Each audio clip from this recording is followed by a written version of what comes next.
Well, we're here to convene our meeting. First of all, I want to apologize. I couldn't make the last meeting. We were talking about work, and I couldn't because I got called to Germany. So I appreciate Mr. Sittenfeld, I think, who was not here today. I think he filled in, or someone filled in, so I appreciate that. So right now, what we'll do is rock and roll and get our August 12th meeting started with roll call. Mr. Moran. Here. Mrs. Trout. Here. Mr. Zarin. Here. Mrs. Lamacchia. Here. Mr. Hendon. Here. Mr. Wright. Here.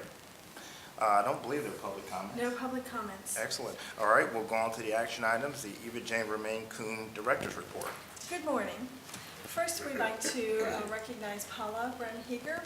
Paula is over here. She received the Urban Libraries Council Jerry Roger Leadership Award, which actually is $5,000, and for specific leadership training to participate in a program.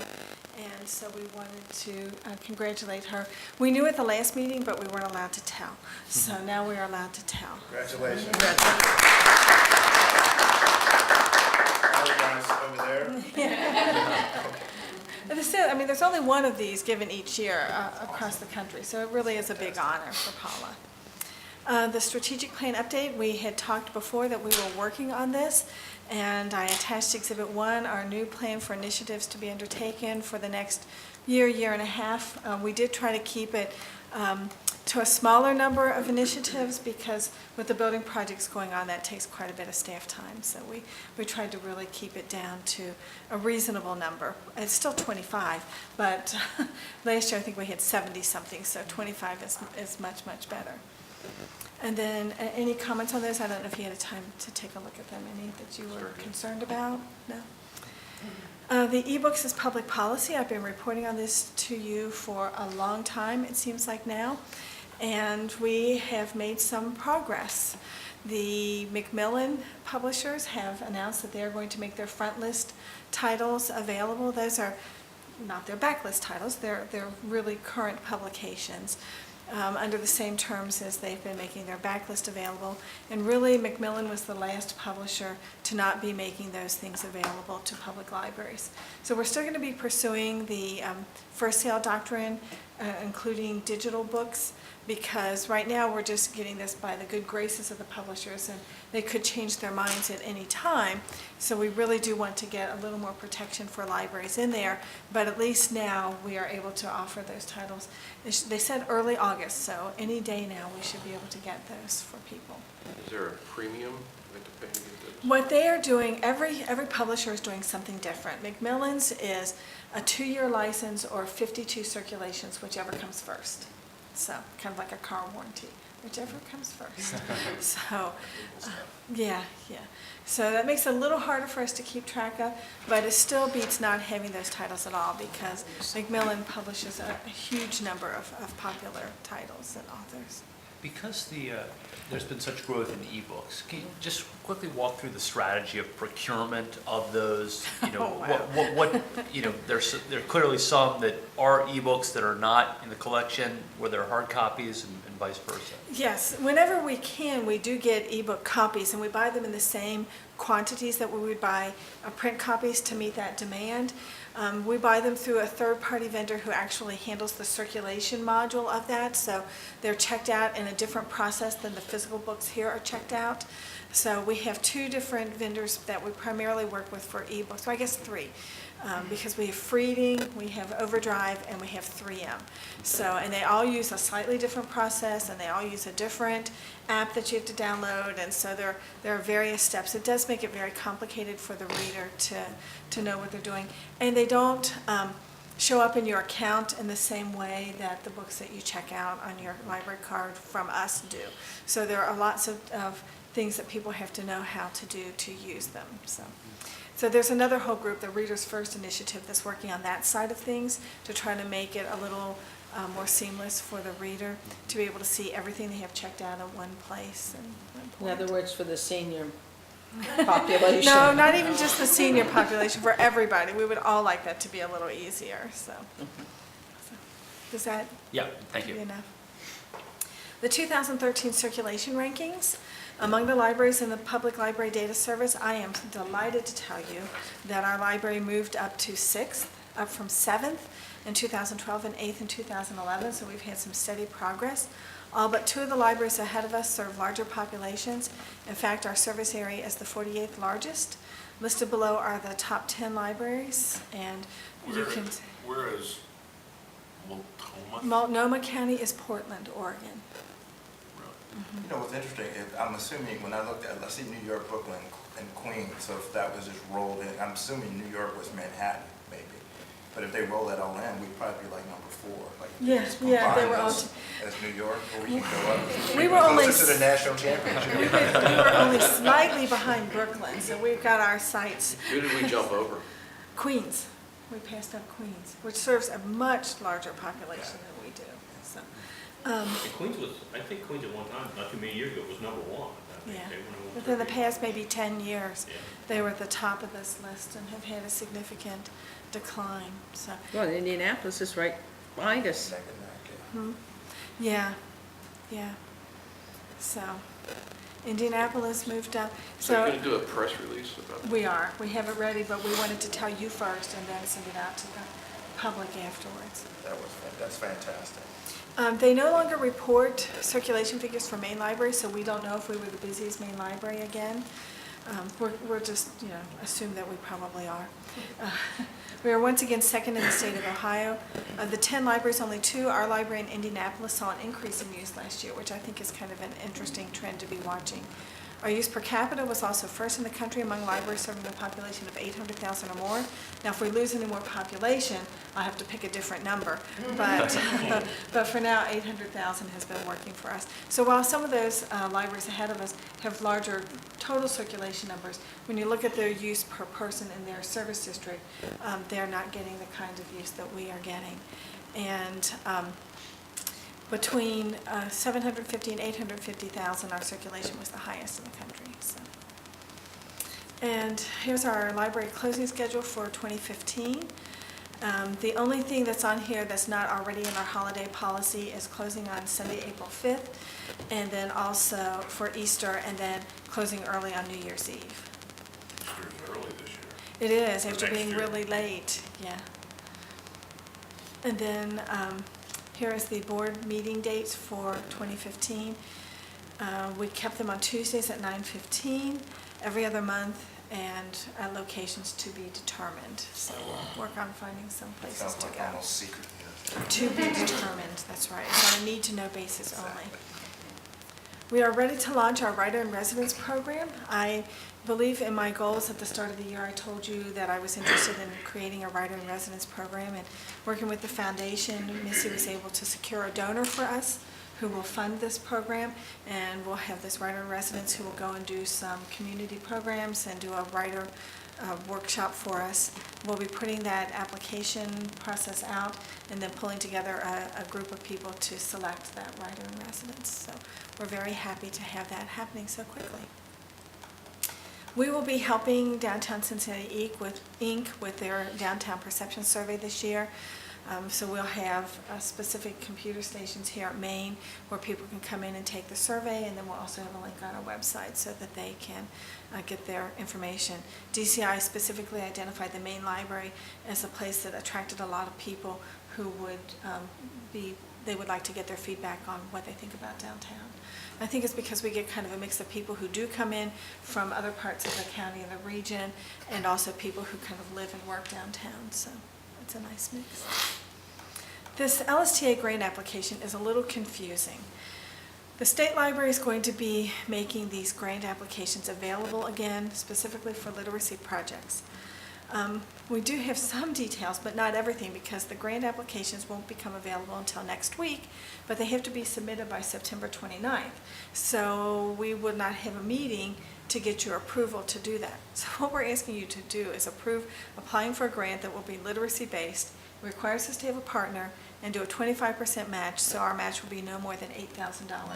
And the board president does have to sign the application, so if you don't like the project we came up with, you could always just refuse to sign the application. It's on your shoulders, Russ. I know that's kind of weird. Any questions on that? No, that's fine. Just a timing problem. No worries. The Library Foundation Board held its quarterly meeting on July 22nd. They approved a budget that includes $300,000 in library support. They reported that their endowment fund has reached almost $3.8 million.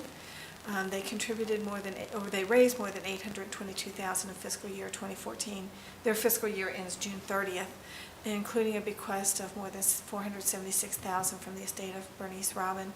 And I attached a one-sheet summary of their fundraising for the year.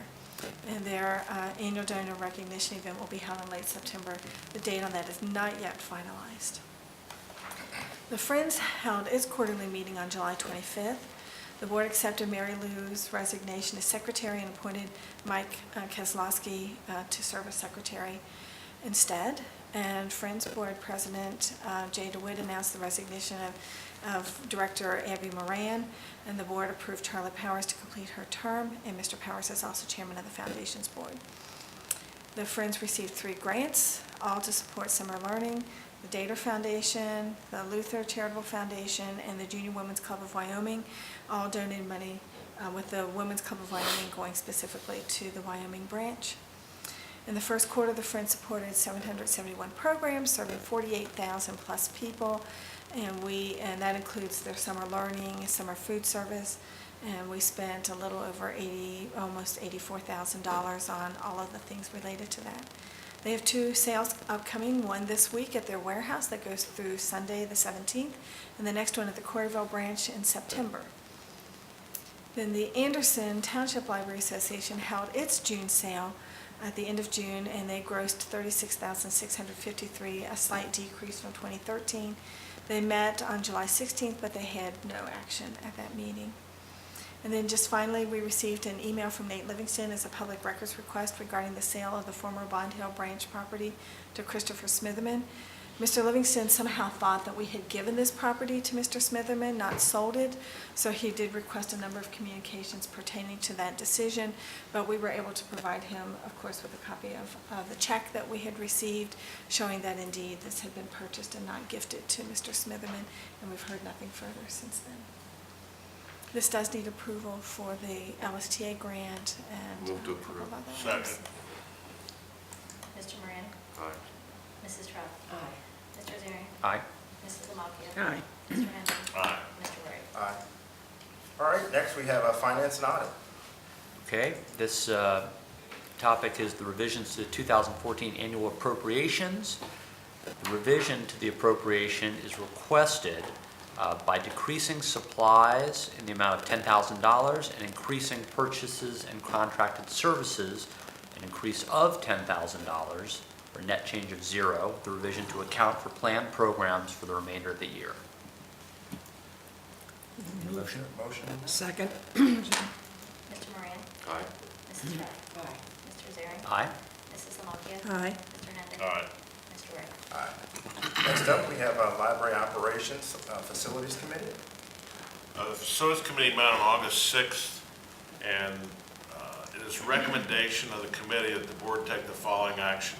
Concerning the Westwood House, bring suit against Antonio Nicholas for specific performance due to his failure to complete the purchase of the library-owned house on Matana Avenue. You want to go into detail on that or not? I can just maybe a couple of things. It was in the committee report, which you all received, that Antoine Nichols did sign the contract, go to the closing, but has failed to actually give us the check for the property. So we've not deeded it to him. And we've let him know that we would be taking this action unless he went ahead and actually completed the purchase. That closing was on June 30th, and he has not produced some funding, so. And from a legal perspective, typically in real estate transactions, the remedy is to require the person to actually go through with it. So I think that's the reason why the request is for specific performance. And that's what our attorney has recommended, Larry Barron with the Yep. prosecutor's office. Okay, for the St. Bernard branch, we need to approve an easement with Duke Energy to bring electric and telecommunication lines to the facility. Cincinnati Bike Share Station, approve entering into an agreement with the City of Cincinnati to place a bike share station on Main Library property at the corner of 8th and Vine. And then there's change orders for Clifton. Change order number 1, the amount of $9,849.75 to Graybach to remove additional slabs in the basement, remove a second layer of tile and mortar in the solarium.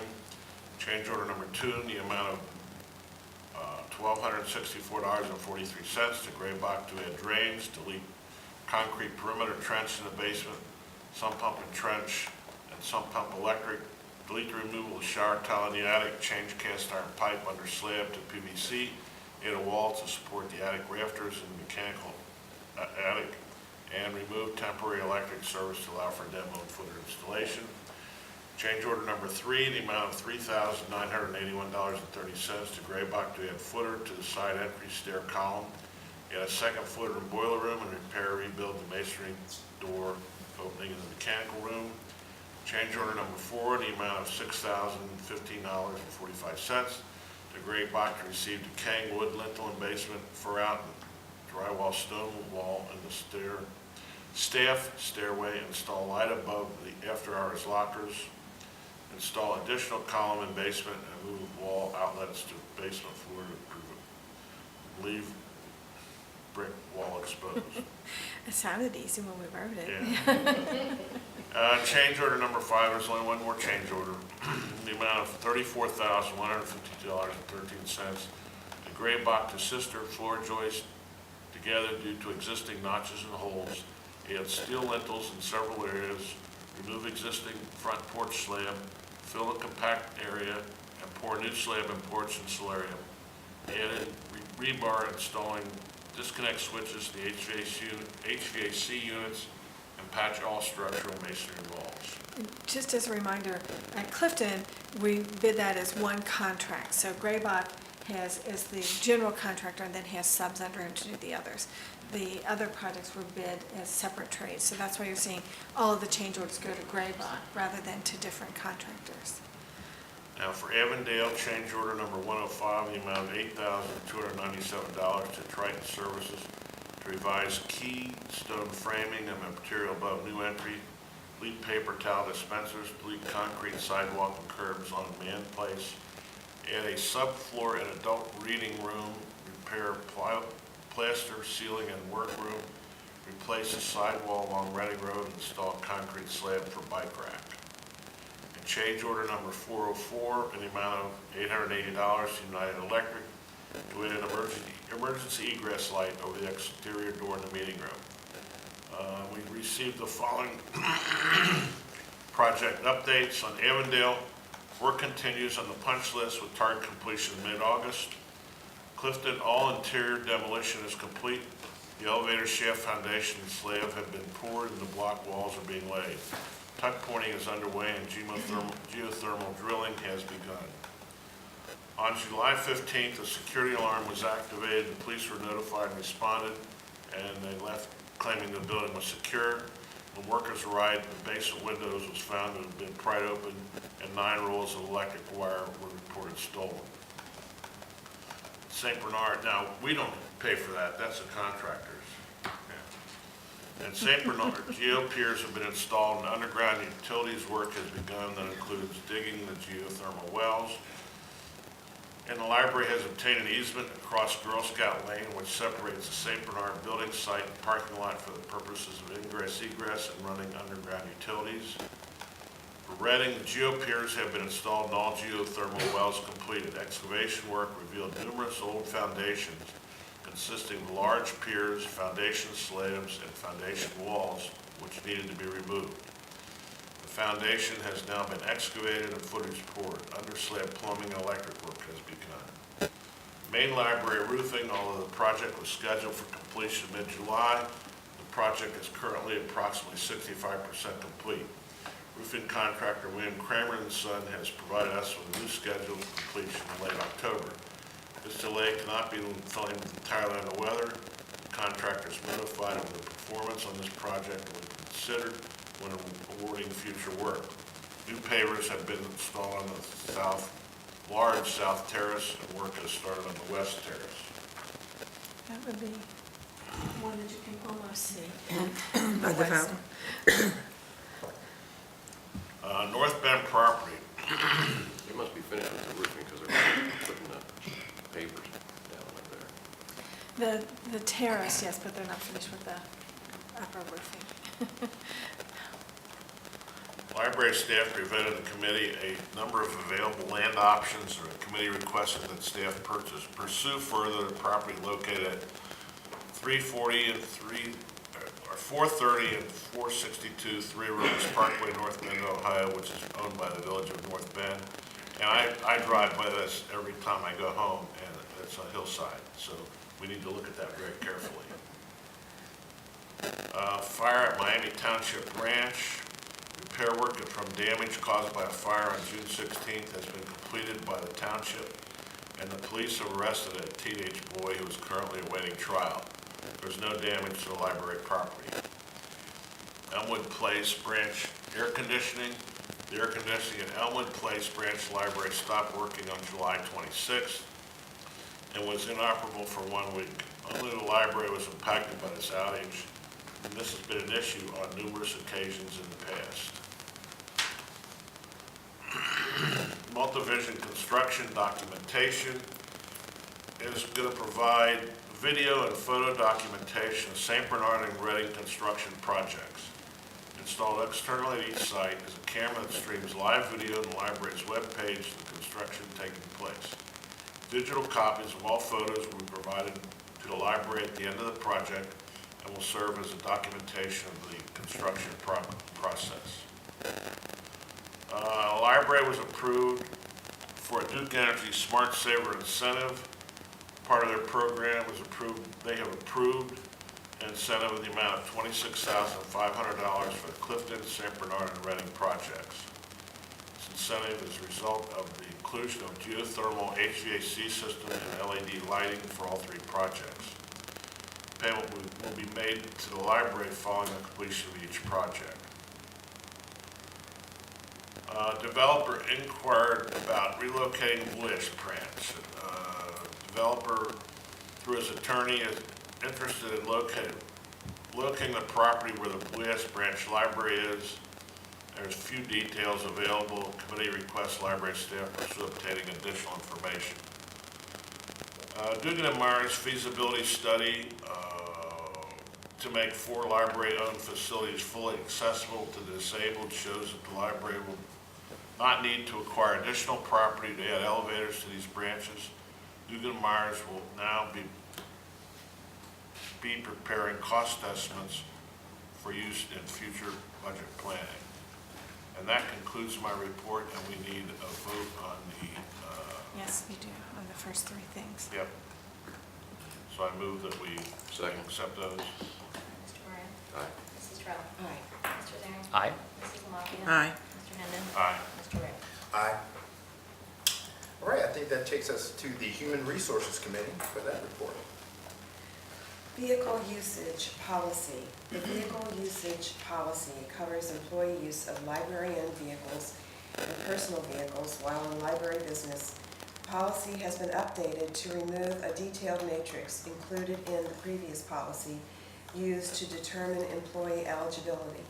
Based on industry and coverage changes, the insurance agent will establish eligibility based on the standards established at the time of DMV review, typically at the time of hire. Other minor changes to reflect current verbiage have also been made. It is recommended that the board approve the revised policy. Do I need to read Exhibit 1? Okay. Do I make a motion now for? We should do this next one, and Okay. then we'll do the... United in Sharing campaign. The library's 2014 United in Sharing campaign will run from September 18th through October 16th, 2014. Staff members will have 3 giving choices: the Library Foundation's annual fund, United Way, and community shares. Staff will have the option of pledging through payroll deduction or making a one-time gift to any or all 3 organizations. Have we had that before? The foundation included into Yes. that before? Ever since the foundation started doing an annual fund. Yeah, how does that rate? I mean, Actually, more staff give to the annual fund than to either of the other 2. So it's been very successful. And actually give a significant amount of money. On vehicle usage, will that help drive down insurance rates in any way? It's just really more of an update. We used to have a detailed matrix, and we've changed carriers a couple times, so we felt that they have to review each person as they look at them as opposed to having that matrix. I So, understand. The matrix was based on the insurance that we had at that time. Right. But as it's changed, each carrier has different criteria for who's eligible to I drive. understand. Thank you. The United in Sharing campaign, is that a library Name, name? yes, I like that. thank you. I don't know, did you come up with that? Yes. Very good. There's a motion to, I guess, the policy. Do we- So moved. Yes, you do. Make a Second. motion to accept this revised policy. I think it's been moved and seconded. okay. Mr. Moran? Aye. Mrs. Trump? Aye. Mr. Zering? Aye. Mrs. Lamacchia? Aye. Mr. Hendon? Aye. Mr. Reyes? Aye.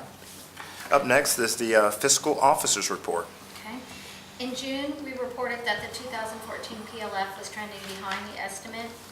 In late June, we received an updated estimate of $35,623,310 from the Ohio Department of Taxation, which is a little over $410,000 from the original estimate.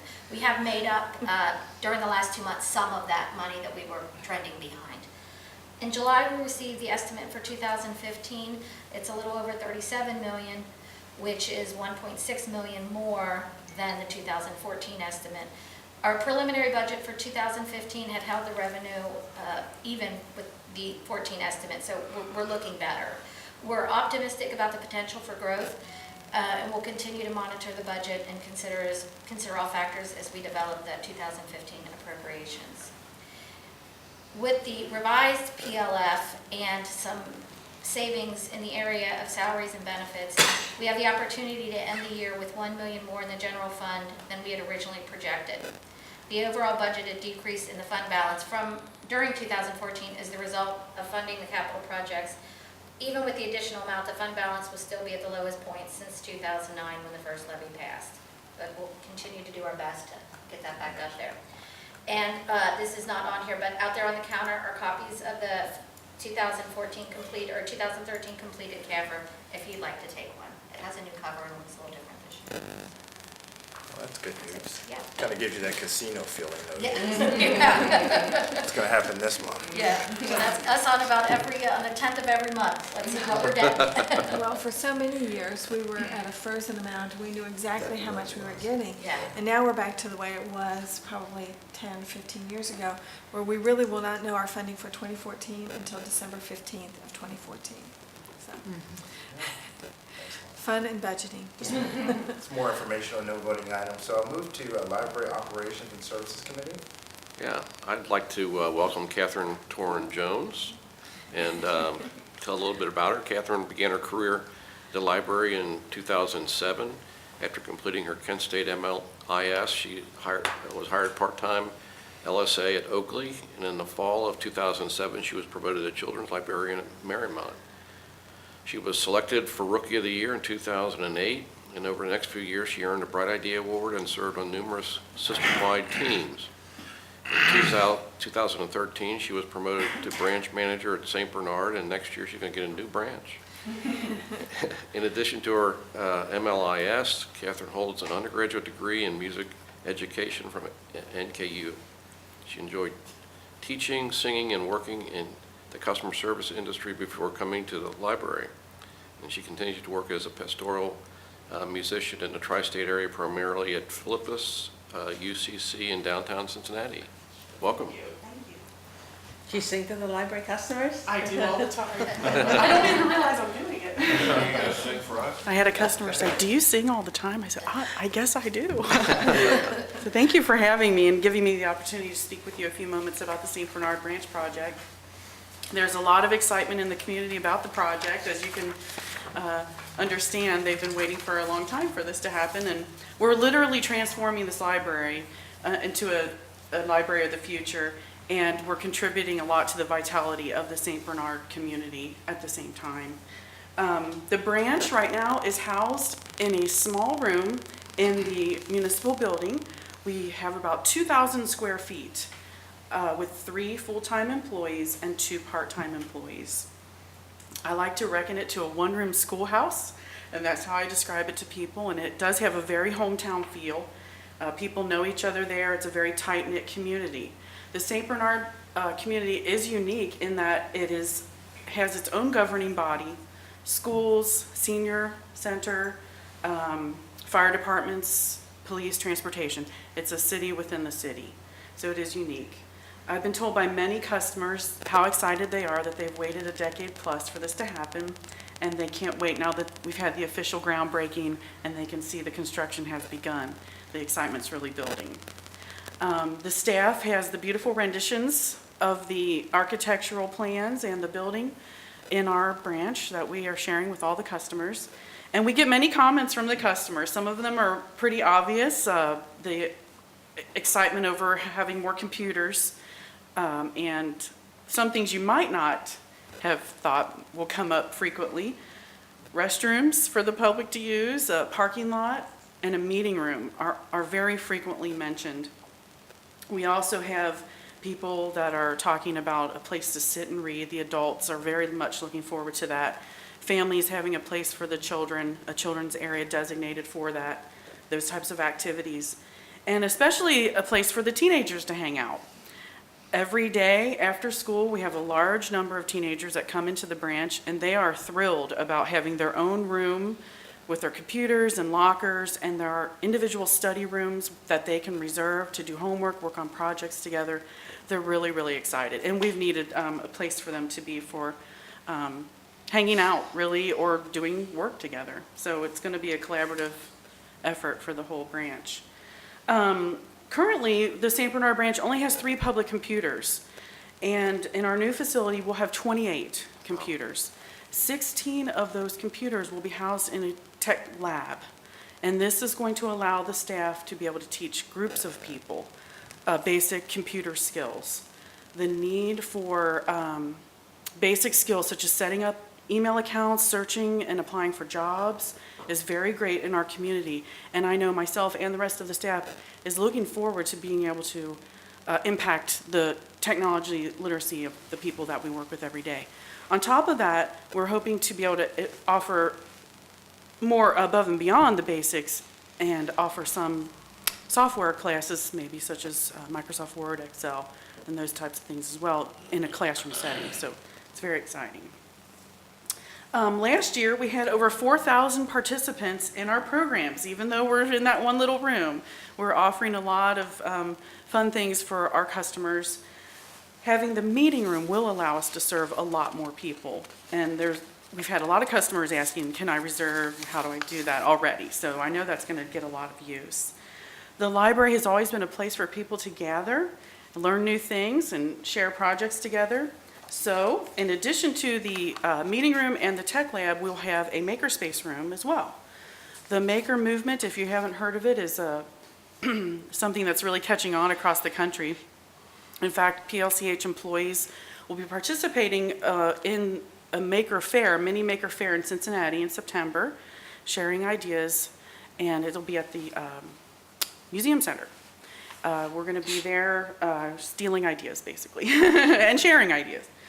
PLCH maker spaces, there'll be 3, I believe, if I'm right on that, will house a variety of high-tech equipment, such as the 3D printer that's housed here at Maine already. But we'll also focus on low-tech activities. We've seen a wide variety of ideas that we're considering. In St. Bernard, we're getting into the spirit of making things, talking up the makerspace. In the fall, we'll be offering classes, Crafty Kids, origami for teens, and a candle making program for adults. We're going to try to keep that going and build the excitement for that. We're also working hard to get our staff ready for the transition to the new library. It'll be a very big change. The mobile service environment is something that we'll be piloting at St. Bernard, Reading, and Clifton. So part of our preparations have been having the staff visit the Westwood branch, working short shifts there where they're doing beta testing on the mobile devices that we'll be using to serve our customers with. The people at my branch have not worked in an environment where there are self-check or mobile devices much, so I'm having them go to branches that are already currently using the technology to get comfortable with that. And we are looking forward to trying out the new evolution of the library in St. Bernard. We'll be doing the mobile service model, and it'll be a lot different from the traditional library experience, but we're really happy to be a part of it and to be on the cutting edge of a new library model. So, does anybody have any questions for me? Catherine, you said you had 3 full-time and 2 part-time. Yes. How will that change with the new library? I hope there's an increase. I have not been informed about that yet, because that's a lot of new space to cover. Yes, There will we- be an increase, I'm not quite sure the exact number, but there's an increase in FTE. Okay. You heard, Computer thing is great, but Yeah. that's kind of huge. Yeah, the classroom environment, and just to have the number to meet the demands. We have a lot of, And you can't, I mean, a lot of times you can't apply for a job unless you go online. Almost And all. some people are not computer savvy. in fact, yesterday I helped a man get on the Red Lobster website. You can't apply for any job really unless you know So how to that's do a it. huge resource. Thank you. Thank you. yeah. Very good. Okay, the library's partnering with Cincinnati Public Schools in their application for a U.S. Department of Education grant to support early childhood and family literacy opportunities in underserved neighborhoods. If awarded, the library would use the grant funds to coordinate all literacy activities between targeted schools and branches through the creation of 2 community coordinator positions. The Boys and Girls Club also submitted a proposal for the same grant opportunity with a project focused on U.S. Bank Boys and Girls Club in Avondale. If successful, the project will include literacy programming and materials for youth served by the program in collaboration with the Avondale Library Branch. An announcement of the awarded grants is expected this fall. Then we have the 8th annual Books by the Banks Cincinnati USA Book Festival taking place Saturday, October 11th at the Duke Energy Center from 10 to 4. The day-long festival will feature approximately 125 national, regional, and local authors, book signings, author presentation, writing, getting published panels, and a full schedule of activities and programs for teens and kids. This year, the number of partner libraries involved in planning the festival expanded to include Xavier University Library and Boone County Public Library. In addition to the generous contribution from the Library Foundation, the Friends, and partner libraries, Books by the Banks receives financial support from the Carol Ann and Ralph Hale Jr. U.S. Bank Foundation, George and Margaret McLean Foundation, Ohio Humanities Council, and Scripps Howard Foundation. Hampton Sides, In the Kingdom of Ice, and Mark Brown Author Series are just 2 of the 125 authors attending this year's event. Now, have they announced the book of the year yet? For the, I think that, don't they have a book that they, No. not for this program? Okay, That's on the same page. It's not the same page. okay, on the same page, you're right. There was a big ad for Hampton Sides just inside the book review in the New York Times on Sunday. It's the first time I happened to notice it, and I thought, well, I've never seen that author. I'll have to check him out, and the next thing I knew, he's on the. It should be a big draw. Okay, good.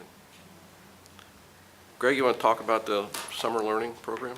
Yeah, we're very excited. We had a very successful summer learning program this year, and had a number of elements as they're listed here, and just we have most of the numbers included, but the overall summer learning read on at your library numbers were not in when we wrote this, but just to give you some of those, we had in 2013 51% of the registrants completed the program, and only 44% of the kids who registered in 2013 completed the program.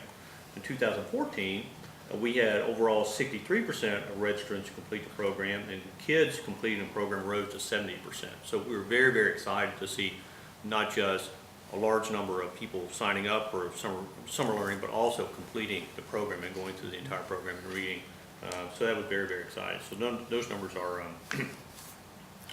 But there might be kids who don't say they finished the program. could I've be. got 3 grandchildren who said, well, we did it all, but they did it all. Yeah, you do have to go in and she's They signing did- in update and it. tell They us didn't they report did it all. it. So the numbers might be a little bit higher. Could be, at least by several. The summer camp reading was the hosted, this is very new this year for us, and we partnered with this group in the summer camp reading programs targeted 7 branches, 7 communities, and they serve a total of 72 readers in all of those total in those month-long programs. So they were very successful. Early numbers and they are early, and we have to sort of look at them in terms of what they mean, but they do show those programs having some impact in the readers that attended those and really growth in their reading skills. So we're still looking at those to try to ensure we're interpreting them correctly, but they look very positive. Will you follow them through to see whether this helps them? No, or I don't think they do anything beyond that. I don't. We'll have to ask that at our follow-up meeting to see how much we can. Whether measure the that. librarians know who they are and follow it. Yeah, if we can find out how they do, because the goal is for them to pass the 3rd grade reading test. So. Sometimes they just come in and tell you, I passed mine. Okay. Because they're very enthused. The summer lunch service aspect of summer learning program was very successful. Again, 14 locations, and the summer camp reading location offered free lunches, and over a total of over 16,470 meals were served, and that's a 20% increase over last year. So again, that's very, very successful. And that's only through July 31st. The program actually continued until last Friday, so that number will go up another week's worth. There was an article, I don't know where I read it, talking about a library who did this, and I thought, our library does this too, why aren't we mentioned? It's always hard. In the brain camps, which we've done for a number of years, very successful. We expanded those to all of our locations this year, and you know, we'll do everything we can to expand those further and increase the number and frequency, because they're very, very successful. But we had over 2,500 campers, and that's a 66% increase over last year's brain camp. So again, very popular. So overall, very pleased with the success of summer learning this year. Where did your ones go? Maine. To Maine, Yeah. they came to Maine. This is one of the events that we had one of our legislators at, as the brain camp at Loveland, and it was just a mini camp, so it was just the afternoon. But we have great pictures of him making slime and playing with it. Even the grown-ups had fun at that. Greg, why don't you go ahead and continue to talk about the visits and the programs coming up? Christina Baker Klein, she's a novelist. She'll be here Saturday, August 16th at 2 o'clock. And she's author of 5 novels. And Orphan Train is the most recent novel. And she was on a tour, and we were able to get her here while she's going to, or on that tour. So we're very excited. It's kind of not quite last minute, but it was not something we knew was This was gonna happen great. for a number Orphan of Train months. was a So great book. We're very pleased, yeah, to have her. I think it'd be a pretty good crowd. Go ahead and continue. Go. All right. Yep. Doctors Without Borders, if you're familiar with this, it's sort of a group of doctors who are involved in emergency response around the world, really, with medical care in areas of conflict, epidemics, disasters, and those sort of things. Dr. Deanne Marchfine, probably mispronounced that, but she's president of the U.S. Board of Directors for the Doctors Without Borders, and she'll be here October 13th at 7 o'clock. Should be fairly intriguing with the Ebola. Yes. Good timing, yeah. Great. The Adult Education Fair, I'm very excited about this as well, September 17th, 11 to 2 here. In addition to Association of Adult Higher Education and Job Corps, XU, Williamton College, St. Joe, Mount St. Joe, UC will be here. And it's really about, some opportunities that are available for folks in adult education. We will also introduce the Career Online High School product that we are currently currently configuring. So that'll be available, and that allows adults who have not completed high school to actually go online and complete high school and receive a high school diploma. So we'll roll that out. We're very excited seeing that as well. Can we go through the rest of it? Sure. Teen on the Same Page. This is obviously the teen version of the On the Same Page program. The Vigilante Poets of Selwyn Academy. And this is by an author, Kate Adamer, and that will take place in October. And again, this is, everyone read, teens all read the same book, have discussions and talks on that book. And that and the author will be here and visit various locations as well. Is this a local author, or is she just coming in for this? I think she's It a says local she's author, local. if I'm not mistaken. Okay. Yeah. I thought it said that in there, but maybe it doesn't. Yeah, by local author. Yeah, she's a local author. Yeah.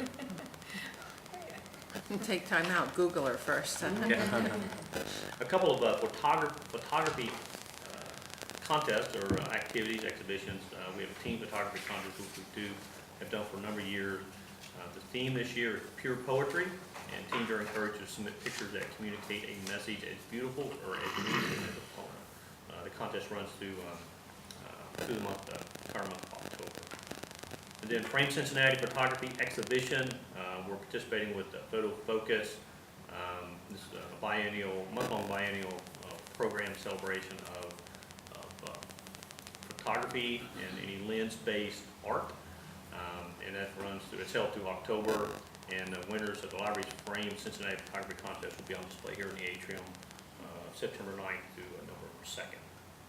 And then last, certainly not least, National Chemistry Week is October 19th through the 25th.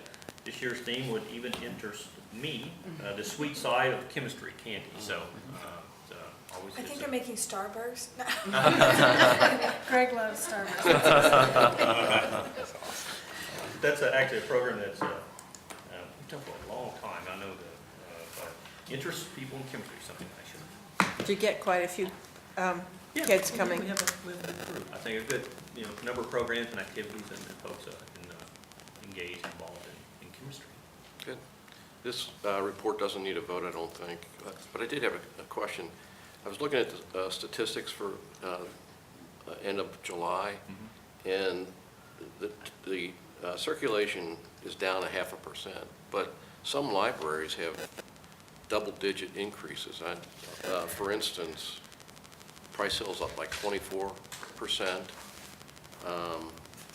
Avondale's up 15%, that may be because of the new building.